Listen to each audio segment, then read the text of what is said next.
Hey, how y'all doing out there? I got some old crazy news for y'all.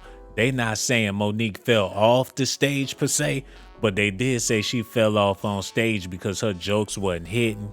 She was huffing and puffing, sweating, not talking about nothing, running back and forth on the stage. People was waiting for her to crack the jokes, and they was so glad when she bust her ass and fell off the stage. That way, they ain't have to listen to her awful jokes no more.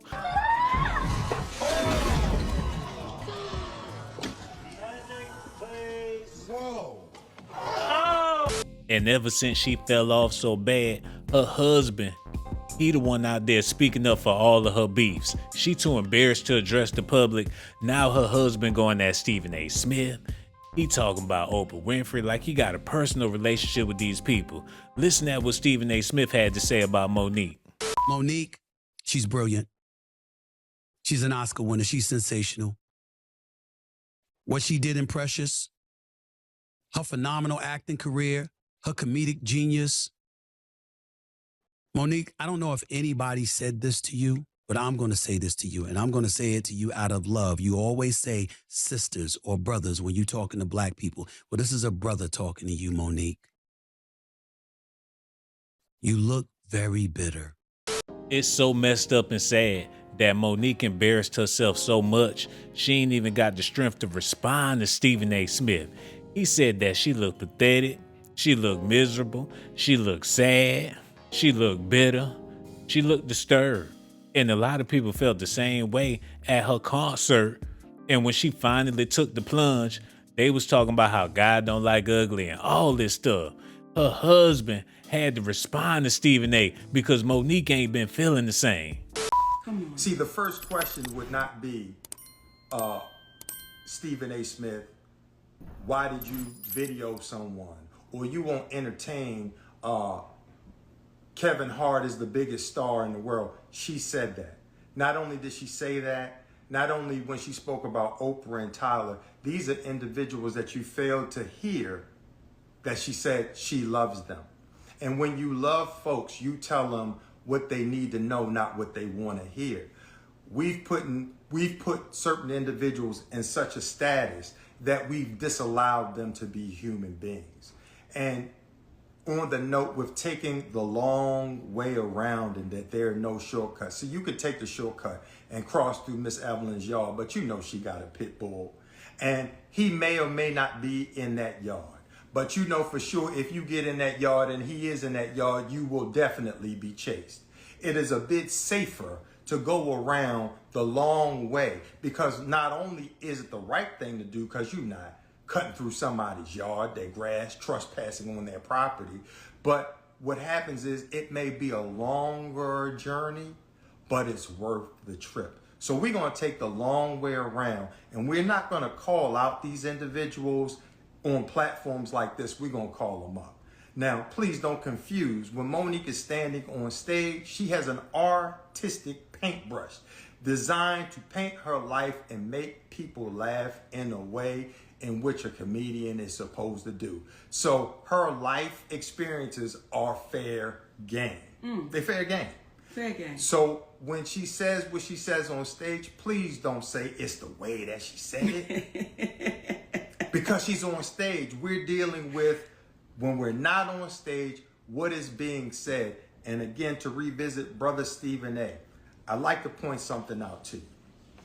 When you sit there and you say that a black woman looks bitter because she's telling her personal truth, when you sit there and you speak in reference to the individuals that she spoke about, you're not, because you wanted to distinguish yourself from Shannon Sharpe as being a journalist, but you said you don't know what's happening, you don't know what's going on, and you don't care to know. That right there is you sacrificing your journalistic integrity because it is your job to know when you make assertions about certain individuals and not form an opinion. And you are supposed to ask the questions such as, when she said what she said regarding Kevin Hart and David Becky, as it relates to him reneging on what he promised, and you ask the question, well, is there a reason, Monique, that he would do that? Here's the question you should ask. Is what she said true? And if there was a reason why he would have done that, would there not have been a reason why he wouldn't have called her first to say, I've got to take that deal back? See, when we stay grounded in this thing called ethics, come on, when we stand grounded in this thing called right, it's going to carve through all of the nonsense that you were trying to communicate. And I can see, based upon watching you throughout the years, that you consider yourself an intellect. And please forgive me for speaking in this manner as it relates to Monique. As a black man, what happens is the black woman should sometimes not have to defend herself.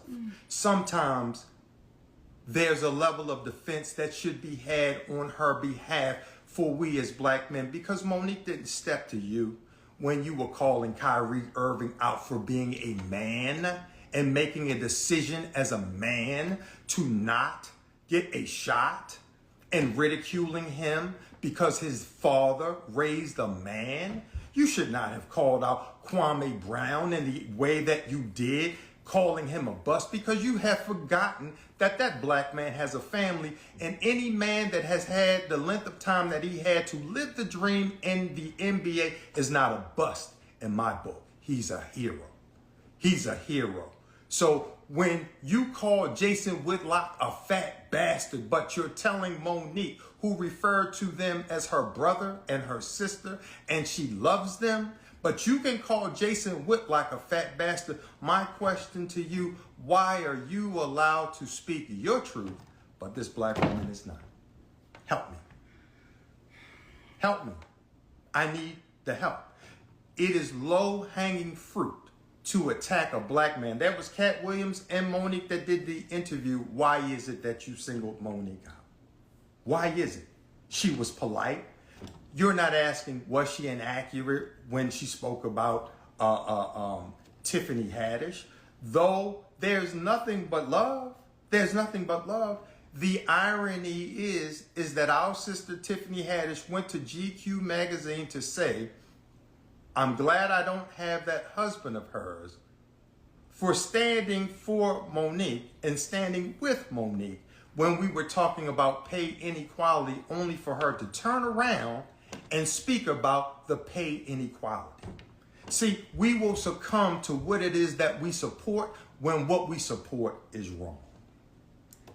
You know, if I may say this to you, Stephen A. Smith, what you said when you said I'm bitter and my light don't shine no more, what you said to black women without saying it was, be quiet. Be seen and not heard. And if you have a black woman in your life, and I believe I saw you in a picture with your beautiful queen, are you encouraging her through your message by what you said to Monique, that you were in support of her, voicing her concerns when being mistreated? Or are you encouraging her and other black women? I don't know if you have children, but if you have a daughter, because I've heard you speak with a great deal of reverence for your mother and for your sister. You should talk to them and ask them, have they been encouraged in this life to speak their truth or discouraged about speaking their truth? And I'm going to see it on stage. Yeah, again, gotta see you. Do y'all feel like Monique's husband need to get somewhere and be quiet? All he do is speak on her behalf. He ain't got nothing going on in his life. Do he even have a personal life? Or do everything in his life evolve around Monique? He need to help her with some jokes. That way she won't be falling off on stage. Now, I don't know if she fell off the stage, but they saying them jokes, that wasn't it. She need to get some new writers. Maybe Katt Williams need to sit down with her and write her some new jokes. That way she won't be falling off so bad. Y'all need to do me a favor and hit that like button, subscribe to the channel. Also hit that notification button. Let me know how y'all feel about this in the comment section. I got so much love for y'all. I'ma holla at y'all on the next video. And before I go, Humble Waters, I want to thank you so much for that Cash App donation. Derek Rochelle, Demetrius Bright, all the people that showed me some love. I got so much love for y'all. And make sure y'all do one more thing. Subscribe to my channel if that's what you want. Subscribe to my channel if that's what you want. But if that's not what you like, then you must be a punk. Hold on now, here we go. Who is this girl? She got that junk in her trunk. Baby girl, back it up, poke out your rump. It's S.A.T that you want, and my music hit so hard, make you say, oh my God.